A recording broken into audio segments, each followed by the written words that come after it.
Welcome to True9 news.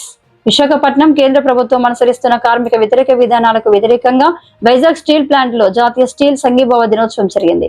గురువారం ఉదయం steel AITUC ఆధ్వర్యంలో ఉక్కు అడ్మిట్ బిల్డింగ్ వద్ద నిరసన ప్రదర్శన జరిగింది. ప్రదర్శనను ఉద్దేశించి ఏఐటియుసి జాతీయ ఉపాధ్యక్షులు డి ఆదినారాయణ, ఉక్కు ఏఐటియుసి అదనపు ప్రధాన కార్యదర్శి జి రామకృష్ణ మాట్లాడుతూ, గత నెలలో జైపూర్, రాజస్థాన్ లో జరిగిన ఏఐటియుసి జాతీయ కౌన్సిల్ సమావేశంలో దేశంలోని అన్ని ప్రధాన నగరాలు, పట్టణాలు, పబ్లిక్ రంగ స్టీల్ కర్మాగారాలు, మిగతా అన్ని సంస్థలు విశాఖ ఉక్కు సమస్యలు త్వరగా పరిష్కరించాలని కోరుతూ విశాఖ ఉక్కును మద్దతుగా 2025 జూన్ 12న సంఘీభావ దినంగా జరపాలని నిర్ణయించిన మేరకు ఈ రోజు దేశవ్యాప్తంగా సంఘీభావ దినం చేస్తున్నామని అన్నారు. ఉక్కు ప్రైవేటీకరణ ప్రయత్నాలను తక్షణమే ఆపాలని, తొలగించిన కాంట్రాక్టు కార్మికులను తిరిగి విధుల్లోకి తీసుకోవాలని, పెండింగ్ జీతాలను తక్షణమే చెల్లించాలని, హెచ్ఆర్ఏ తిరిగి పునరుద్ధరణ చేయాలని, ఉక్కు నగరంలో కరెంటు ఛార్జీలు తగ్గించాలని, వేతన సవరణ జరపాలని, మిగిలి ఉన్న నిర్వాసితులకు ఉపాధి కల్పించాలని, పెండింగ్ సమస్యలను తక్షణమే పరిష్కరించాలని డిమాండ్ చేశారు.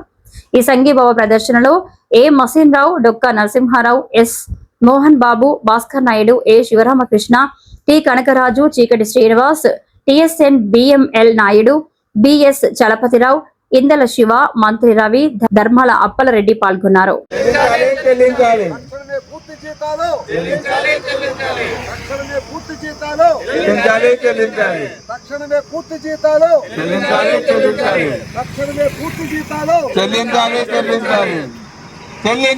100% జీతాలు వెంటనే, చెల్లించాలి 100% జీతాలు వెంటనే, చెల్లించాలి పెండింగ్ జీతాలు వెంటనే.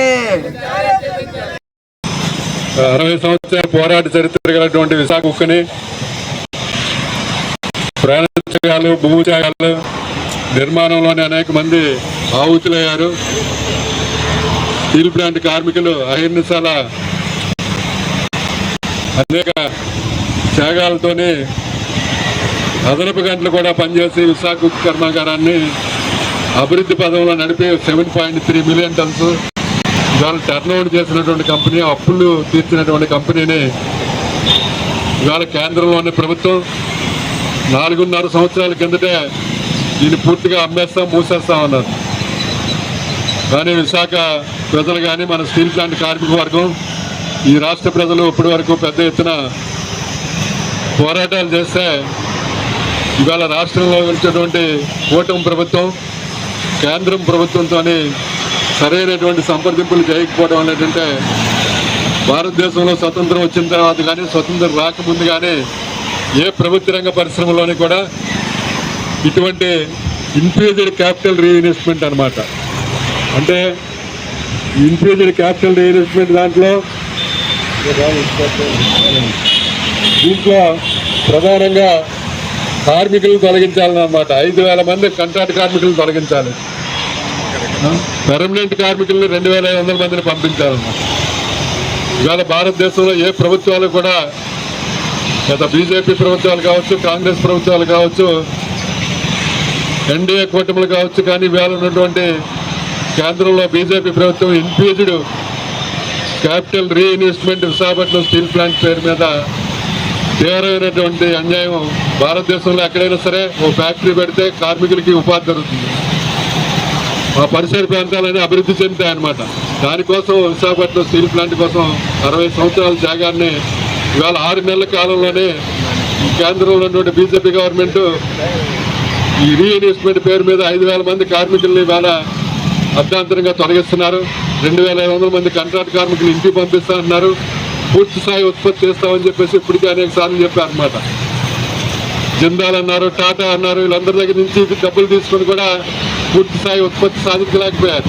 ఇవాళ కూడాను విశాఖపట్నం స్టీల్ ప్లాంట్ 3వ BF నడుపుతా అన్నారన్నమాట. నిజంగా 3వ BF నడపాలనుకుంటే ఇవాళ 2 BFలోనే గతంలోని 2001, 2000 సంవత్సరాల్లోనే 16,000, 17,000 ఉత్పత్తి చేసేటువంటి పాత టెక్నాలజీలోనే ఇప్పుడున్న బ్లాస్ట్ ఫర్నెస్ టెక్నాలజీ అప్గ్రేడ్ చేశారు. ఇప్పుడే 16,000, 17,000 తీయొచ్చు. SMS లో 105 ఈట్లు తీయొచ్చు అనమాట. ఎందుకు చేయటం లేదు? ఈ చిత్తశుద్ధి ఎక్కడ ఉంది? విశాఖపట్నం స్టీల్ ప్లాంట్ని అతి తక్కువ కారు చౌకగా డీగ్రేడ్ చేయడానికి మీరు ప్రయత్నం చేస్తున్నారు. ప్రైడ్ సీల్ విశాఖ ఉక్కు అని చెప్పేసి ఆంధ్రప్రదేశ్ పార్లమెంట్లో మన భారతదేశ పార్లమెంట్ లో కూడా ప్రైడ్ స్టీల్ అని చెప్పేసి టర్న్అవుట్ చేసిన కంపెనీ భారతదేశంలో ప్రకటించినటువంటి కార్మిక వర్గం మీద ఇవాళ కార్మికులు పనిచేయలేదు. ఇవాళ కార్మికులు పనిచేయకపోతే ఇంత అభివృద్ధి చెందిందా? ఈ కార్మికులే కదా. ఈ కార్మికులతోనే మీరు అందరూ కూడా పాలకులందరూ కూడా పోరాటాలు చేశారు కదా. మరి ఇవాళ ఆ పోరాటాలకి నాయకత్వం వచ్చి ఇవాళ ఏంటంటే కార్మికులు పనిచేయక నష్టాలు వస్తాయన్నమాట.